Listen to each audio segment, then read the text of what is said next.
Hi guys, how you doing? You alright? Yeah, what it is, right, is we're on 2.1 now. Summarise the differences between communicable and non-communicable diseases with two examples of each. So, communicable diseases are diseases that can pass from one person to the other or another, like COVID-19. Non-communicable diseases are things like diabetes. They kind of develop in a person over time. Even Down syndrome, like from an extra chromosome, is something that's just within the person. It's not contagious. Yeah.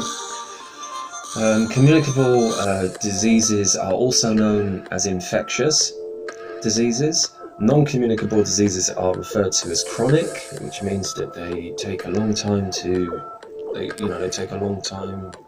develop with the person until eventually it becomes full blown. Yeah, where a communicable disease like malaria, straight away, yeah, there's an effect.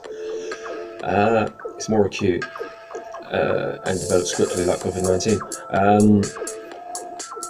Communicable diseases generally involves the lower social economic group. I'm not sure the reasons why or the factors, but I'll hazard a guess at the environment. It's probably more polluting. Their probably work conditions and living conditions are probably worse. They're probably less protected. They probably can't afford healthcare when they need it, private healthcare.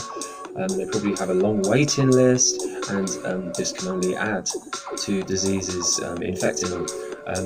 They probably are just in a position where they just can't get the help, and they're subjected to government nuclear power stations like nearby and stuff. Non-communicable diseases, they tend to be chronic, which is what I just mentioned. It's an ongoing thing, like lung cancer, which means that they last quite a long time, and then they progress quite slowly. Like most people who get lung cancer are normally in their 50s, 60s, 70s, 80s, even 90s, yeah? Communicable diseases normally have a vehicle of transmission, or a vector as they call it, in the spread of the disease. So something like malaria, or even the bubonic plague is a good one, where you've got fleas on the back of rats, that just infected and bit into the blood of their victims and spread the virus from there.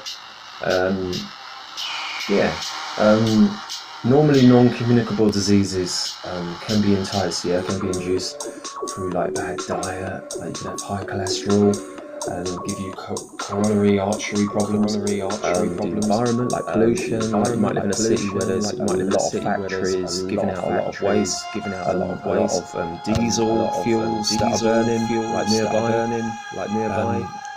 And lifestyle plays a big role as well. Like if you do like less exercise, you're going to be more obese, and if you're more obese, you're going to have more fat, and there might be a potential of developing type 2 diabetes, where the insulin, there's insulin, but the cell won't let the sugar into the cell anymore. The cell won't let the glucose into the cell anymore, even though there's insulin. This could develop with the wrong lifestyle because you might have just too much fat. So a good example of communicable disease, I'll give you two examples then. Common cold, like influenza. Pneumonia as well, I caught that a few years back. It was dreadful. Not the best experience in the world. Non-communicable diseases, diabetes, type 1 and type 2. And scurvy is a good one. Scurvy, Captain Cook and his lemon cured that one. Yeah, that's a deficiency in the vitamin C, I think it is. So just to round off, that's that. Thank you very much. Okay guys, 2.2 explains some biological causes of non-communicable diseases. There was a study, a link between radiation and type 1 diabetes. Type 1 diabetes is when there's no or hardly any insulin production or of the hormone. So you can imagine that the key is the insulin, the cell is a garage, and glucose is a car, yeah, which is the simplest complex of carbohydrate. And your key is just hasn't been produced, so the car stays in the bloodstream. Okay, or glucose. Okay, it's the best analogy that I can think of. So there's been a lot of evidence of a link between radiation and type 1 diabetes, which is obviously the cause is the beta cells in the pancreas are just basically stopped from producing insulin because of a haywire autoimmune system. Okay, so there was a study in Chernobyl, of all places, in 1986, where Montanussi et al. In 2002 found that there was a very high increase of diabetes type 1 in the surrounding areas. This was supported by Nanisklava et al. In 2004, who found that in the local Gomel region, that indeed the type 1 diabetes had increased compared to Minsk, which was further away, and but it was contradicted though by a Polish research audit in 2004 by Berdanska and Stankiewicz et al., who didn't find any increase at all. But then Poland is miles away, isn't it? I don't really agree with that research. Missouri et al., 2018, they found that when they did large exposure to rats, that the rats developed high blood glucose levels, oxidative stress, and impaired insulin secretion result of being exposed to the radiation. Type 1 diabetes induced. Okay, moving on to type 2 diabetes. If we go back to that analogy with the key, the garage and the car, in type 2 diabetes, everything, all the components are there, but the key doesn't seem to be working on the garage. Just a rusty key or a rusty garage, I don't know. Okay, but what we'll call that is when the cell is being resistant to the key or the insulin, okay? So Ho 1994, he did research on the survivors of the atomic bomb in Hiroshima, and he found that there was increased levels of type 2 diabetes in the decades that followed. So the radiation exposure, probably, correlation. Zaver et al. 2001 supports that, with Chernobyl workers getting very high insulin levels in the blood, which is pre-coded to type 2 diabetes.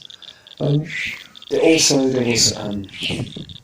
a study by Kaminsky et al. In 2015, similar results where diabetes was found in survivors of Chernobyl. Also, Nylander et al. 2016, he did a mouse study which suggested that epigenetics was responsible, where the wrong genes are being expressed at the wrong time, where genes that were supposed to be switched on are switched off, and so on. He was sort of looking at cancer treatments and found there was a development in insulin resistance and type 2 diabetes later in life. Okay, I'm going to leave that bit out and have the point of doing that. Alright, just cracking on to number 5. Neroni and Annunzio in 2005, they found that children who were exposed to cancer developed insulin resistance, which is what I just told you, that the lock wouldn't work on the garage. You had a monkey test here where monkeys after 5 to 9 years developed type 2 diabetes after doses of radiation compared to monkeys that weren't exposed. And also they had higher insulin resistance, but also lower body fat levels as well.